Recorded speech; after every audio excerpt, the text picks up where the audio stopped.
আজ বিকেলে দুজনে ঘুরতে বেরিয়েছিলাম, আর ঘুরতে বেরিয়ে আমাদের চোখে পড়লো একটা গাছের দোকান।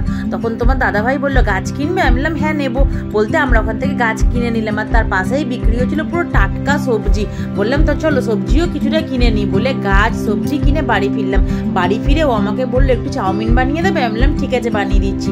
বলে চাউমিন বানাতে শুরু করে দিলাম, আর চাউমিনের মধ্যে একটু পাস্তা দিয়ে দিলে আমাদের বাড়ির সবাই ভালোবাসে খেতে। বাবু এসে বলছে মাম্মাম তোমার পাস্তা হয়েছে, আমি বললাম না রে বাবু এখনো পাস্তা হয়নি।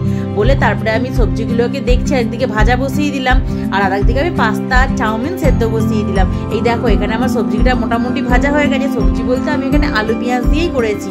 আর এইদিকে চাউমিনটাও আমার সেদ্ধ হয়ে গেছে, চাউমিনটাও দিয়ে দিলাম। তারপরে চলে এলো সোনা পড়ে, তাহলে সোনারও টিফিনটাও হয়ে যাবে, একবার সবাই মিলে বসে খেয়ে নেবো। এই দেখো আমার চাউমিন তৈরি করা হয়ে গেছে।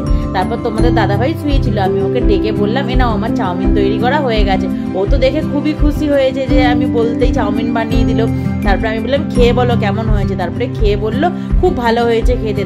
তারপর বাড়ির সবাইকে দিয়ে দিলাম, দিয়ে আমিও খেতে বসে পড়লাম। দেখা হচ্ছে পরের ভিডিওতে।